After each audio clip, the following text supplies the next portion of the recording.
Hey ladies and gentlemen, welcome back to the channel. As always, it is Nick here, back with your daily crypto news and analysis. And today, we're going to be talking about Hedera Hbar. So let's just dive in and let's talk about a few things. So first and foremost, I do want to talk to you guys about MetaWizards. Now, listen, I know that these aren't very exciting for some people that are focused on like the big, use case and stuff.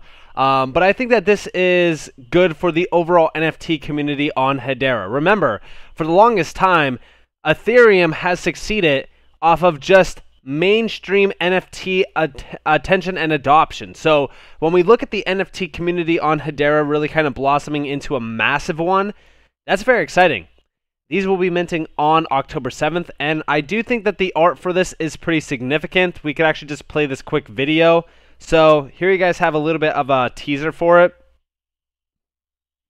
And I actually think that this looks great. I mean, graphic-wise, the quality around this, I think that it looks awesome. And I think that this is going to be a project that really takes this entire market by storm. They could have easily have minted on, for example, like Ethereum. This is a very large project, 79,000 followers. Yeah, I think that this is going to be pretty big, and I'm very excited for it. I think that the volume on Hedera off of something like this is going to be pretty exciting to watch as well. October 7th, stay tuned for this, and it's going to be, one to really kind of watch for. Also, by the way, Saucer Swap, which is DeFi, the DeFi space on Hedera has not slowed down at all either. Saucer Swap on Hedera sees a 235% increase in user growth within 30 days. That is insane. No front running, low fixed fees, EVM compatible, extremely fast, high availability, high security as well. Shout out to Hbar to the moon. But yeah, the future of DeFi is being built out on Hedera. Not only that, but the future of NFTs as well. Like, I would say that Hedera's ahead of most out there in regards to DeFi and NFTs right now. They have streamlined a ton of the process. I think that this is also beneficial because of the funds that they have, put to the side for these specific areas. I'm very excited for this. Let me know if you guys are excited about this down in the comments below, because listen, 235% in user growth is something not to be disregarded at all. The adoption here for Saucer Swap, the adoption here for NFTs, Zeus Market just recently celebrated 60 million. So it's really happening. Like, the Hbar takeover has started, and it started back in the summer as well. We talked about it back in the summertime. It has not slowed down at all. So definitely pay attention to the DeFi and the NFT sector. Also, talking about DeFi and talking about NFTs, how about we talk about some pretty big announcements here? Stablecoins, CBDCs. We do see from Cormel Cadet, excited to be talking about crypto stablecoin CBDCs with the Bank of Ghana and the Hbar Foundation. And yeah, so we already kind of seen a few updates from this. This was Tuesday the 27th. So for example, they did talk about quite a bit around like regulations, Web3, sustainability, inclusiveness around like the overall, banking sector. We also see a few other ones like KYC, identity solutions on Web3. There's quite a bit, honestly. Bridging Africa and the Caribbean with FinTech, which is kind of centered around Hedera, crypto, and DeFi, which, by the way, some of these major names, like up here, like this is Visa, Paystack, and a few other ones up here. There's quite a bit of names tied to this massive, event. Amazon Web Services, for an example. There's so much here. There really is a ton. And Hedera's connections to Africa have been continuously growing, and it's all centered around Web3, CBDCs, crypto, stablecoins. There's so much opportunity here in regards to finance. But today, this is the big one. So I think that by the time that this is going to be going live, it should be within the next couple hours. We should probably already be on like the feature of cross-border payments and remittances, which is kind of centered around, crypto. At the end of the day, we talked about cross-border payments for a while. It's a $250 trillion market that's going to be morphed into reality by 2027. But we do see down here like accelerating fintech go-to-market with MTech regulatory sandbox. I think that MTech is going to be a powerhouse around this specific space as well, and I do think that Hedera will play a vital role too. And down here, we also do see the future of digital lending and debt financing. There's a lot here, honestly. There's a ton. And again, MTech is powered by Hedera, essentially, in regards to their CBDC framework. So All this is very exciting. You know, finance is moving very fast, and the adoption cycle of crypto within it is also even moving faster. So, very exciting. Also, Toco Network, which we've been addressing for a while. This is a big project, which we've talked about for a while on this channel for.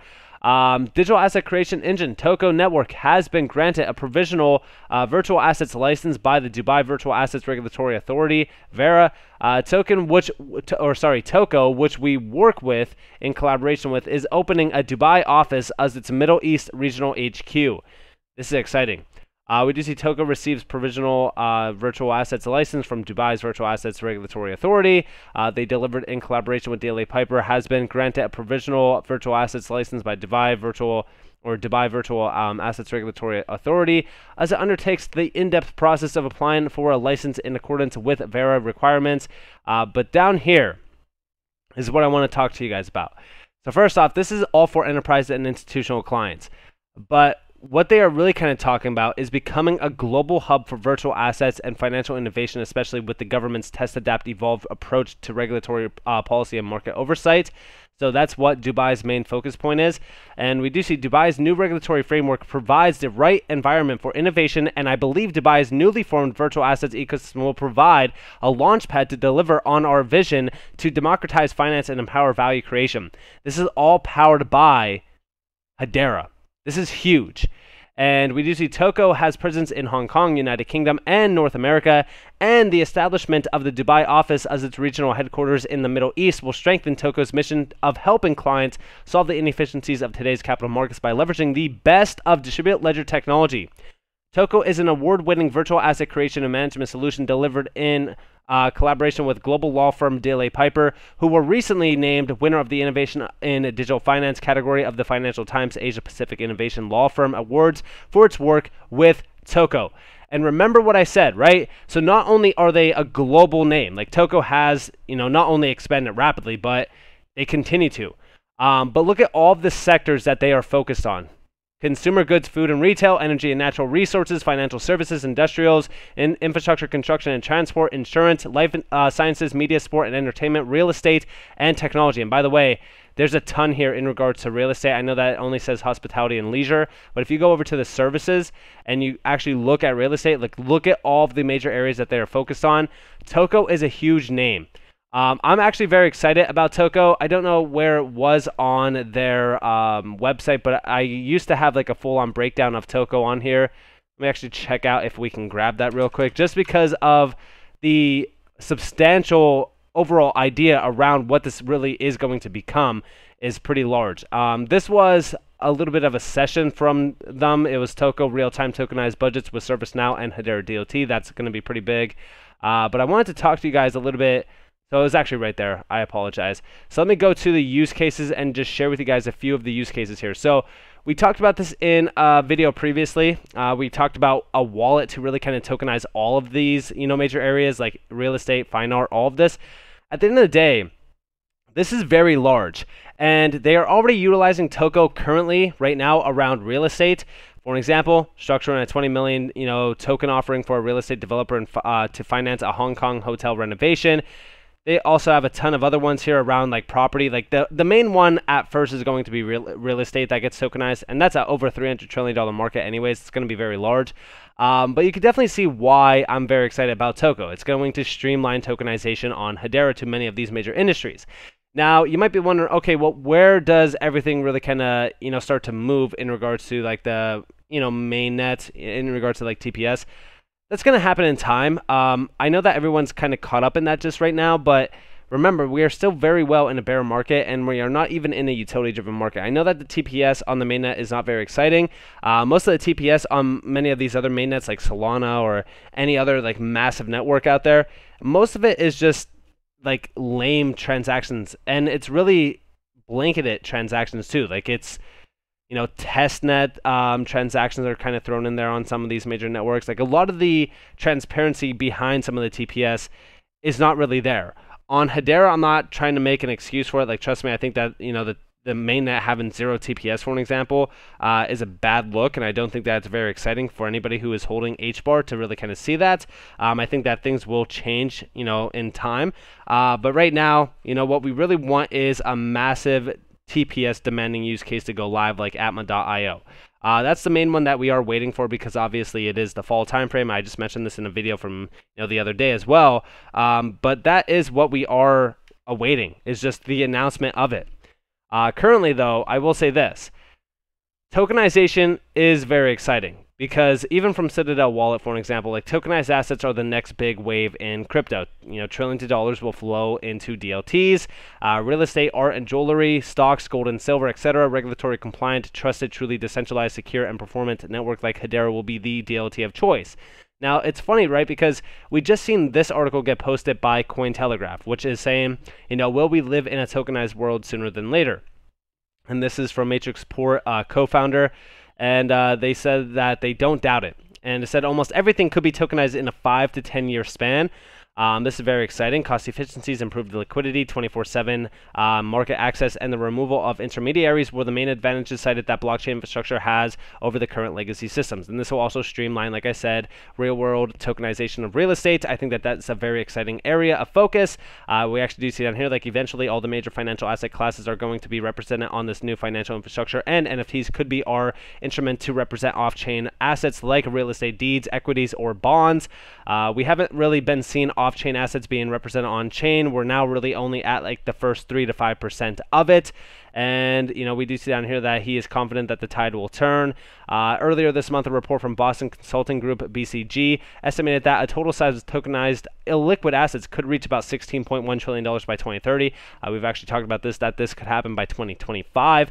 And I think that tokenization is going to streamline the entire adoption cycle of crypto. And I think that's very exciting. And by the way, I did misgender the CEO at one point in time in here, and I do apologize, but nonetheless, it is still very exciting that tokenization is getting to the point of where it is now. And I think that just over the next 3 to 5 years alone, we are going to see a lot of things being streamlined. And even Mance Harmon, going all the way back to 2021, for an example, said the world will be tokenized. And we do see like new Hedera token service offers native token issuance and configurability without smart contracts. Like, this is the big game changer that Hedera, as a token service has to offer. And I think that they even seen the vision for this initially on. And I think that it's only just the beginning. I think that we are going to see a lot more happening from this area. I mean, just in the span of like over a little bit of like a year and 6 months or so now, we've been seeing a ton of moves within, the tokenization area. And I think that's only going to continue to accelerate faster and faster, and I'm very excited for this. So with that being said, I hope that you guys enjoyed this video. If you guys did, definitely leave a like, subscribe, to notifications on if you guys have more free content. You guys are more than welcome to follow me on Twitter and join the free Discord down in the description below. As it's up to you all, have a beautiful day, beautiful night, wherever you guys are in this beautiful world. This has been Nick. Peace out, guys.